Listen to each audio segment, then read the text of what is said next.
saxophonist Keith Loftus, and welcome to the first episode of Coffee with Loftus. My first guest, I'm really excited to have my good friend and saxophonist, the one and only Mr. Ralph Moore. So sit back, grab your coffee or tea, and enjoy.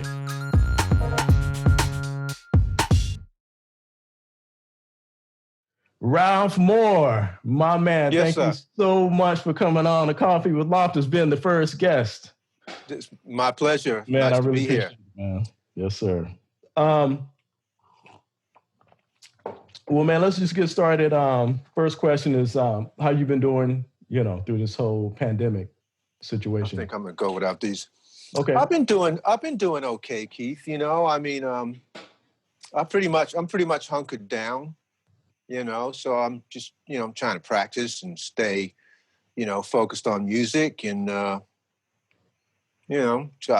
exercise and, try to keep I do some reading, trying to keep my mind, mental health during this is important too. Yeah, absolutely. Every once in a while I start to climb the walls and I, find a way to like pull it back together.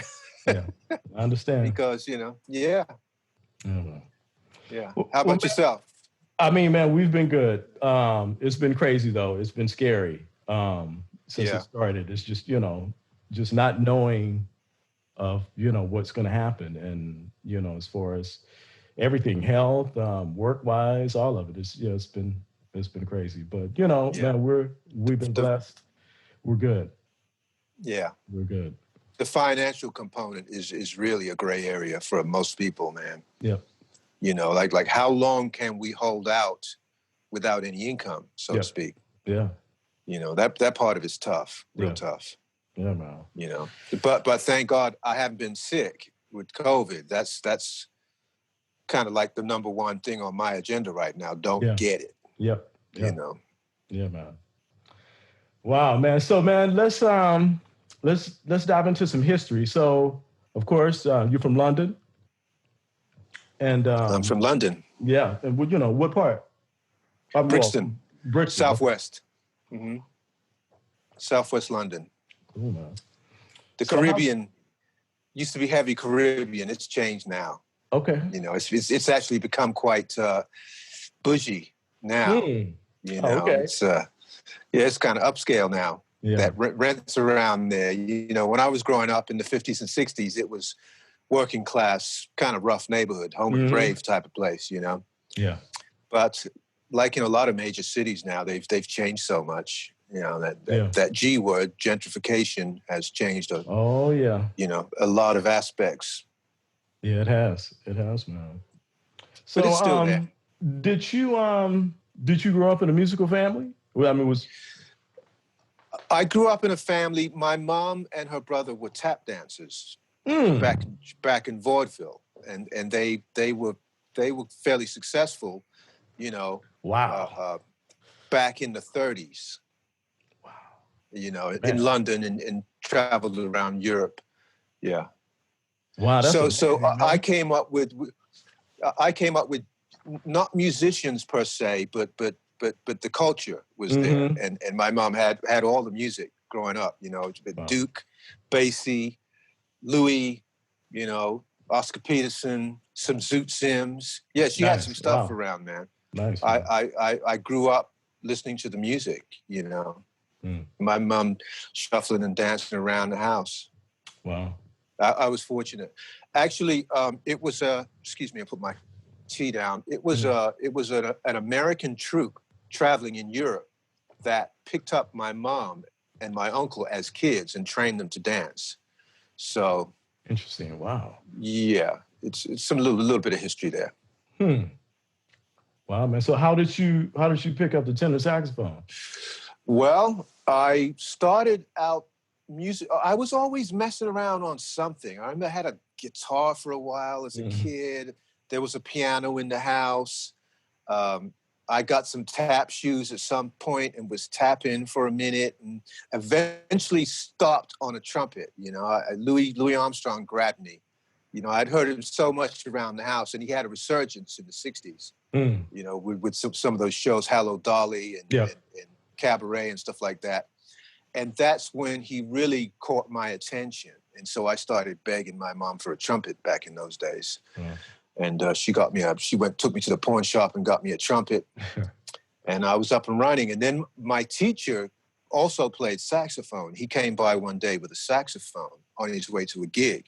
And I said, "What's in the case?" And he showed me on sight. That was it. Wow. I knew what it sounded like because I'd been hearing them, but I'd never seen one before. And the sight of that thing, man, was so sexy, Keith. The pearls, the curves, the gold horn, the engraving. I was like, of course, I have to have one of those, man. Yeah. Wow. So, you know, same thing. Mom took me down the pawn shop. You know, I had to trade some stuff, though, this time. I had to trade my bike. You know, we didn't have much money. We didn't have much. But I was like, I'm game. Would you take whatever you need, get rid of it, let's get this horn. Wow, you man. know, I think I got my first alto from a pawn shop. I think my uncles got it for me. Yeah. Woo. So, man, you got to town in what, the late 70s? Is that to New York? Yeah, to New York. I mean, I came over to this country from London in 72. Okay. I was 15. My father's from St. Louis. I neglected to say that. So my mom is English. My father's is from the States. He was stationed in London during the 50s. Oh, okay. At Lakenheath. And he met my mom in London. So that's how that happened. Okay. So I was actually born, I'm what they call a dual national. I was born both English and American at the same time. So I had both passports. And I wound up here at 15 years old, going to high school in California. And went to Boston in 75 to go to Berkeley. And then left Boston 1980 to go to New York. Okay. Wow. Who was when you were at Berkeley? What was that experience like? Like, who was there with you? And well, students that were around when I was around were Tommy Campbell, Kevin Eubanks, a lot of names you're going to remember. Branford came by after a year or two. Branford showed up. Donald Harrison showed up. Smitty showed up. I could go on for a while because there were a lot of guys around Boston at that time that actually did quite well for themselves. You know, I'm kind of drawing a blank here, but you know, if I had a little bit of help, I could go on forever. You'd recognize a lot of names that were around in Boston studying at the time. And there were some good teachers there too. My teacher at Berkeley initially was Andy McGee, great tenor player. He passed not too long ago. Worked with Lionel Hampton and a number of people. Billy Pierce was teaching there. James Williams was teaching there. They were big influences on me at the time. I met Jerry Begonzi there and took some lessons from him. He wasn't actually teaching at the school at that point. Nice. But he was around Boston. He blew my mind. Yeah. Yeah. It was a good environment for me. It was a very rich environment at that time. You know, the school was still very much about jazz at that time. Yeah. You know, it's a different school now. It's a different town now. The whole world is different now. Yeah. You know. Man, so what was, I mean, when you got to New York, so who did you start working with, or what? I mean, how did that happen? It happened that I had quit Berkeley. I was concerned about getting into debt. Can you imagine that? I think I had like $5,000 worth of student debt, and I was concerned about it at the time. Well, $5,000 was different back then. Well, more different than it is now, but you know, that just shows you how time changes. But so I wasn't actually enrolled in school at the time. And I was staying in, I guess, Jamaica Plain, and I was helping some guy lay a little carpet here and there for some money and just kind of practicing. And at this point, I had given up the apartment I was in, and I was staying with a friend, and I was sleeping on his floor. And Kevin called me and said, my brother Robin has found an apartment in Brooklyn. This was a Monday night. He said, Okay. we're gonna move on Wednesday. He said, what are you doing? And I said, well, you know, that's what I just told you. And he said, well, you might as well come and sleep on the floor in Brooklyn, you know, Yeah. until you find your own place. So they swung by 2 nights later and picked me up, took my horn and some clothes. And, Wow. you know, I left a bunch of records there, which still breaks my heart when I think about it, because a lot of that stuff's not in print anymore. Yeah. But, you know, I showed up in Brooklyn, New York, the morning. We drove through the night and ended up in, you know, early morning in Brooklyn, you know, unloaded into this apartment on 216 Park Place. And that began, you know, I immediately went out and hit the streets, got the newspaper and started looking for a job. Right. You know, I was never too proud to get a job. Yeah. And within that first week, I ended up with a job at a bakery. So I said, okay, I got some income, you know, and the guys were like, you can stay on the floor with us until you find a place. And, but now that I had a job, they were like, well, wait a minute, because he's the only one that's got a job.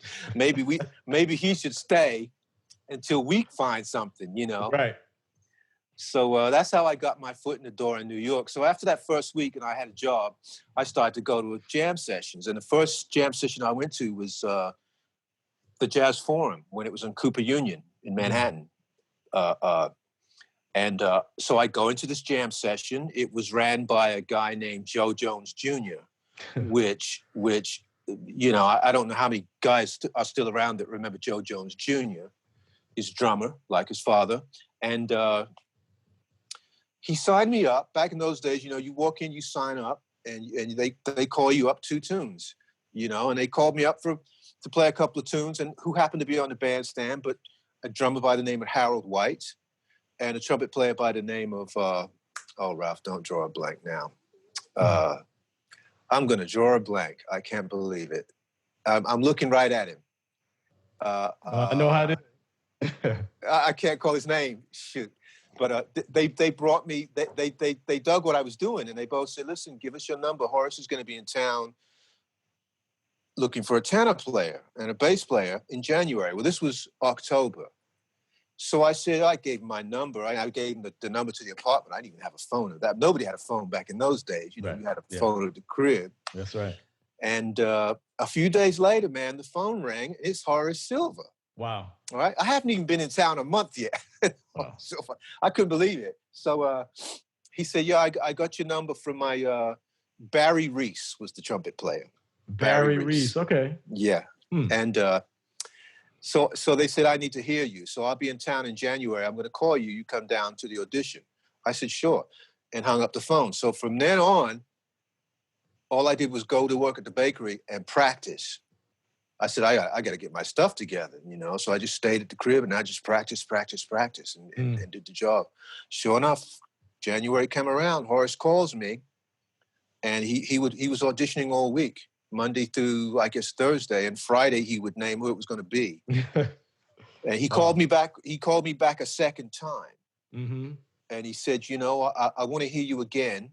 And I went to the audition again where there's a whole bunch of another group of tenor players auditioning. And somehow, Keith, I made it. You know, he said, I don't know what it is. It's something about you that I'm hearing.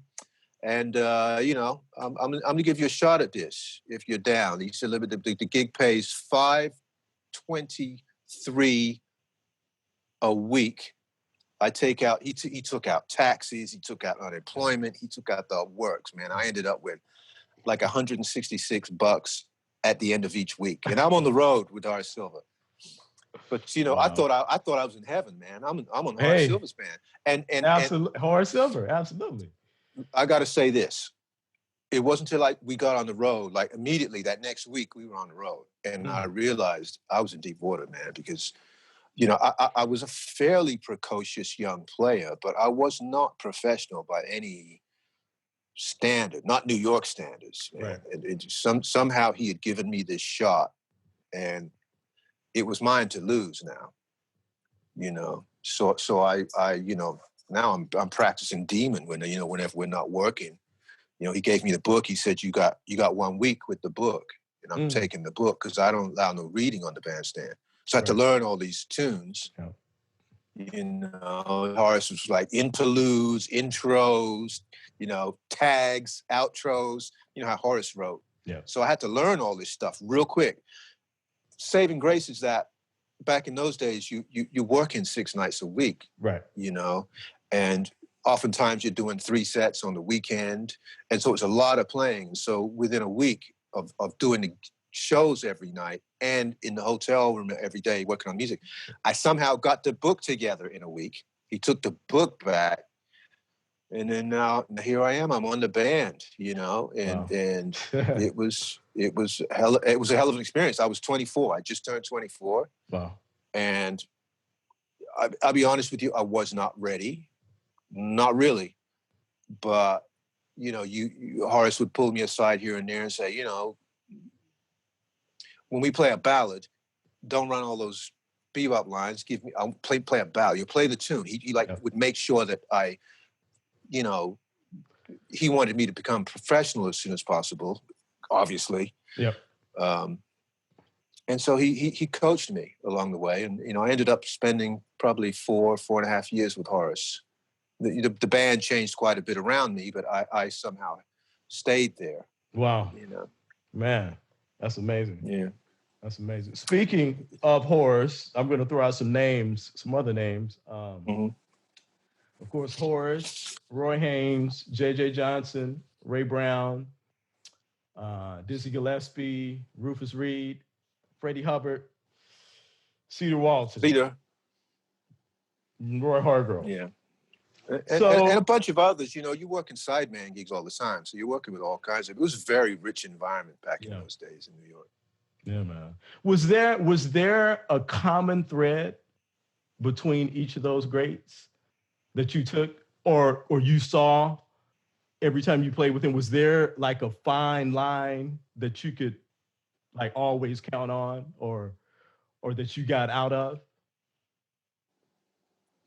Well, I got a lot out of all those situations. I mean, I really learned how to play in a quintet situation, trumpet, tenor, front line with Horace, you know, the classic sort of situation, right? You know, with Horace, when I was working with Roy in between, because nobody really gigged all year long. You know, Horace would have his tours.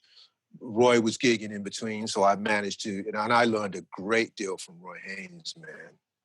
Tremendous amount of I learned from Roy. You know, what I took away from Roy's band made me a better musician in every situation I got into after that. Wow. You know, and Horace too, but there was something about Roy's time and the way he dialogues. When you're playing with Roy Haynes, you're not just, it's a dialogue. He's talking to you. And it took me some months to get with that. You know, but when it finally hit me, it was like a revelation that he was actually, he's talking to me. He's talking to me during my phrases. You know, we're speaking in live time. You know, I never really, that was a hell of a revelation for me, you know. Wow. I don't know, you know, I could talk about playing with Roy forever, but, I'm sure. you know, I did have a lot of wonderful experiences playing with people, and it was always about bring your A game, you know, to play the music, you know. So it was always, I mean, that you could say that was a consistent thing, you know, whether it was, because the other part about it was you had, you know, when I joined Horace's band back in 1981, I guess that was January, there was no internet, you know, the things were different. You know, the buzz, it was always the buzz was who's the new guy with Horace. That was always the thing, even when I was a kid in college, you know. And so you had that kind of pressure on you. Like you gotta come on. Yep. You know. And that was consistent with all the groups too. Yep. You know. Freddie was, first of all, you just weren't going to sound good standing next to Freddie. You just had to get over that. You know what I mean? And it's funny, Benny Maupin was the first one that said to me, he said, I've had this conversation with other tenor players besides you, Ralphie. Nobody sounds good next to Freddie. Yeah. You just have to get over that. Wow. You know? and you know, I tried to learn as much as I could from Freddie, man. You know, and I think back now, you know, I guess I was with Freddie for maybe 3.5 years in his band, and then, you know, when I joined Cedar's group, often Freddie would be on the gig with us. You know, in fact, I got on Cedar's gig from a record date that Freddie pulled me into, and Cedar's trio was the rhythm section. That's how I got into Cedar's band. But yeah, I was very fortunate. You know, I got to New York at a time when it was still pretty vibrant, and all of these sort of people that practically invented the music to a large extent were still around. You know, you could see them. You know. I mean, you could talk forever about playing drums, but back in those days, you could take a cat and go sit him in the Vanguard in front of Elvin Jones for a couple of sets. Conversation over. Yeah. You know, people like that were still around. Yeah, man. You know? Wow. So, you know, it was a wonderful time, and I'm very grateful for those days. I am. Yeah, man. Yeah, it was tough, you know, hand to mouth a lot of times. Yeah. Struggling to get by. You know, I got married early, but I have no regrets. You know, in many ways, I miss those days. Yeah, I'm sure. You know? I'm sure. Wow. Yeah. What was the transition like, going from being on the road with like Freddie, Cedar, all these people, and then going to California and being with the Tonight Show? It was a huge transition. It was a huge transition. The Tonight Show was a different kind of professionalism that it required, but we weren't necessarily swinging. In fact, as time went on, we played less and less jazz, just because it's a talk show. It's not about the music, you know. And but I was able to take care of my mom until she died. You know, I was able to, you know, create some security for myself and my wife at the time. You know, and just things that opportunities to that I didn't have, even though I was in a thriving jazz environment. It was tough, you know, and it would have been really irresponsible for me to turn down that opportunity to take that show at that point, because it was time for me to take care of my mom. It was time for me to do some things, you know. For sure. And yeah, so that's the way I went. Wow, man, I'll never forget that time. Bridget and I flew out for a little vacation, and you picked us up at the airport and went straight to the show. Did we do that? Yeah, we did. Huh. We did. Yep. Yeah, even that's, you know, I haven't been on that gig in 10 years now. That's you know, that's history now. Yep. Yeah, time just keeps on marching, man.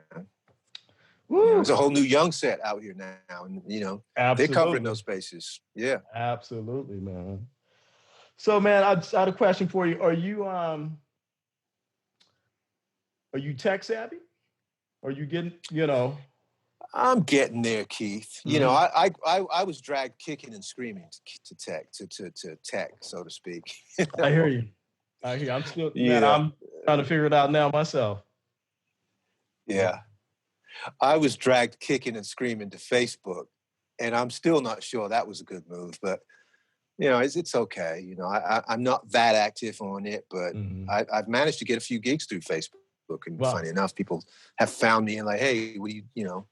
So there's that aspect of it. You know, stay in touch with people that I don't see that much anymore, and you know, see what's going on. You know, with a lot of the younger people. Yeah. So it's cool.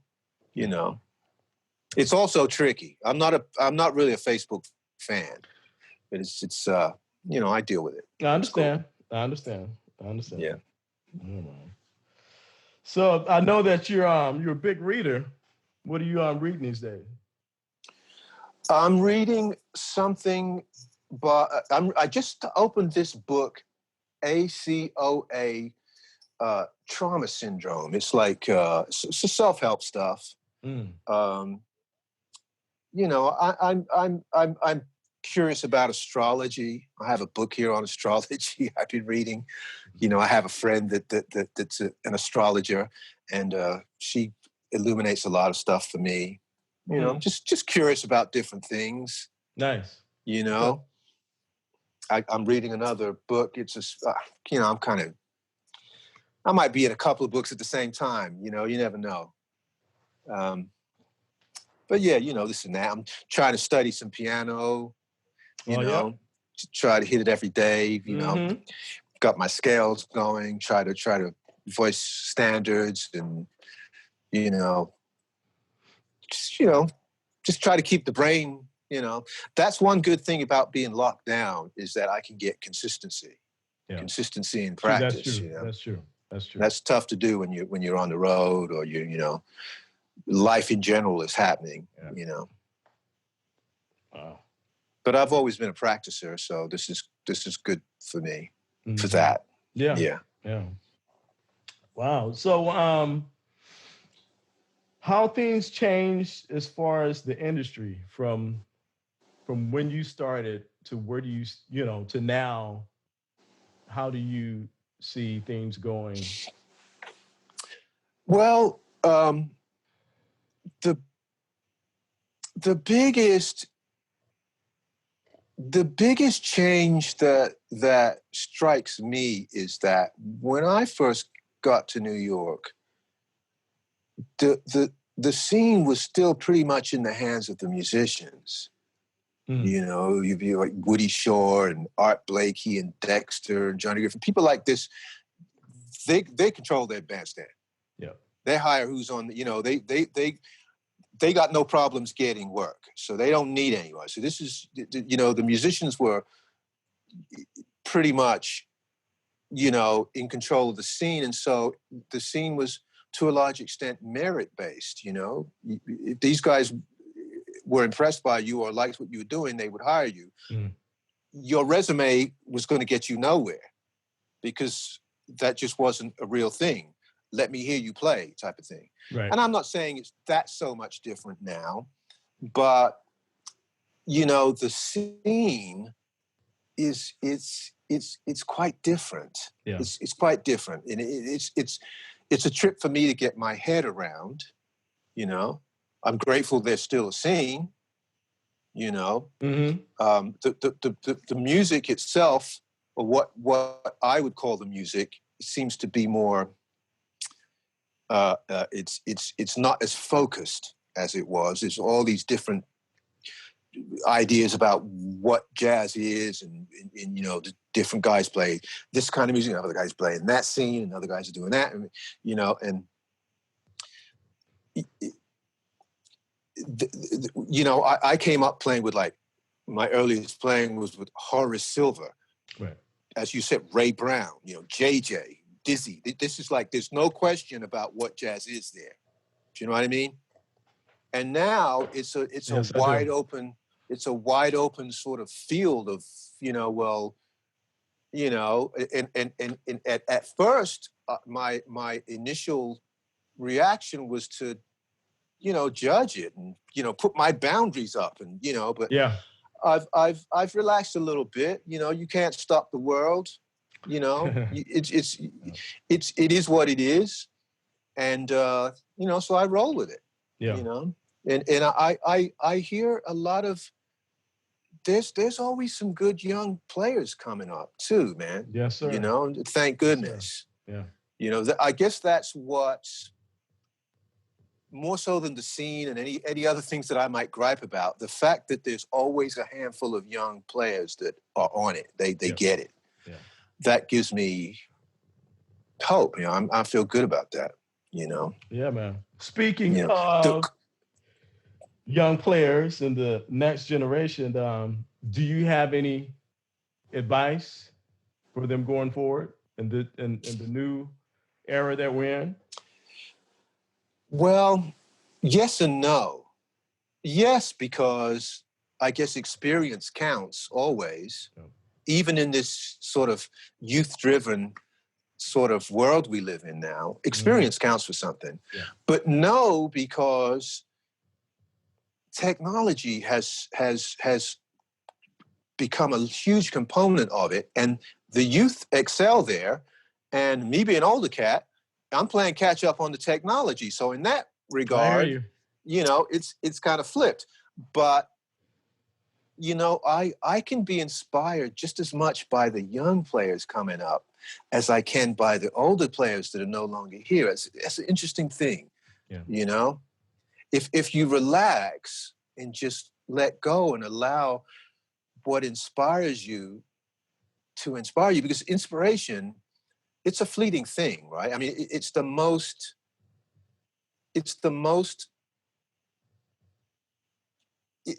to stay inspired constantly is not a given, to stay inspired, to keep practicing, keep working, that's work. But if you can stay inspired, it's less like work. It's more like discovery. And so I don't question inspiration. In the time it takes to question it, it's gone. Oh. It's a precious thing. And so if I hear a young cat and I like what's going on, I'm inspired. That's good. I like that. And I may even like because of technology right now, I mean, it's like, well, what's he doing? What's she doing? I mean, I might go in there and like try to figure out, if I like it. Yeah. I got no, problems with that. Yeah. If I hear young cats, I'm one of them. Yeah. I mean, I'm not young anymore, but I'm still that guy. Yeah. Yeah. So I'm inspired by good young players, just like I was inspired by, great older players. Yeah. And as long as I can keep that flame alight, well, I can find something to do. Beautiful. Beautiful. Yeah. Beautiful. Hey, Ralph, man, I really appreciate you coming on, being the first guest, man, with Coffee with Loftus. It's my pleasure. It's my pleasure, man. Keith, you've always been one of my favorite people, man. I'm honored to, No, man, you know this. You've been one of my favorites for so many years. I remember the first time we met. I'll never forget in Madrid, in Spain. Yeah. That was Roy had put that group, Roy Hargrove Features, the Young Lions of Texas. It was me, Whitney Russell on trumpet, Andre Hayward. I think it was Roy's band. I mean, Mark Carey, Greg Hutchison, Rodney Whitaker. I think Jesse Davis was on that gig too, and Antonio Hart was on that gig too. Yeah, we weren't in Roy's band at that time. No. But we met up with you in Madrid, and Jesse was there. It was me and Jesse. Yeah. Yeah. Man. So that's Jordy Sanyol. That's right. Yeah, it was Jordy's gig. Mm-hmm. Right. And man, I'll never forget, like my first year of college, I think that's when Roy's record, Diamond in the Rough, came out. And he had mentioned you to me, but that was my first time hearing you. And man, I was like, whoa, who is that? You had that big lyrical singing quality in your sound. And ever since then, man, I've been a huge fan, man. Well, thank you, Keith. I appreciate that. Yeah. So, hey, man, thanks again. And I'm sure we'll get to this again. Yeah. And, and many other things. Yeah, man. I got to get me a little coffee table to put here for my tea.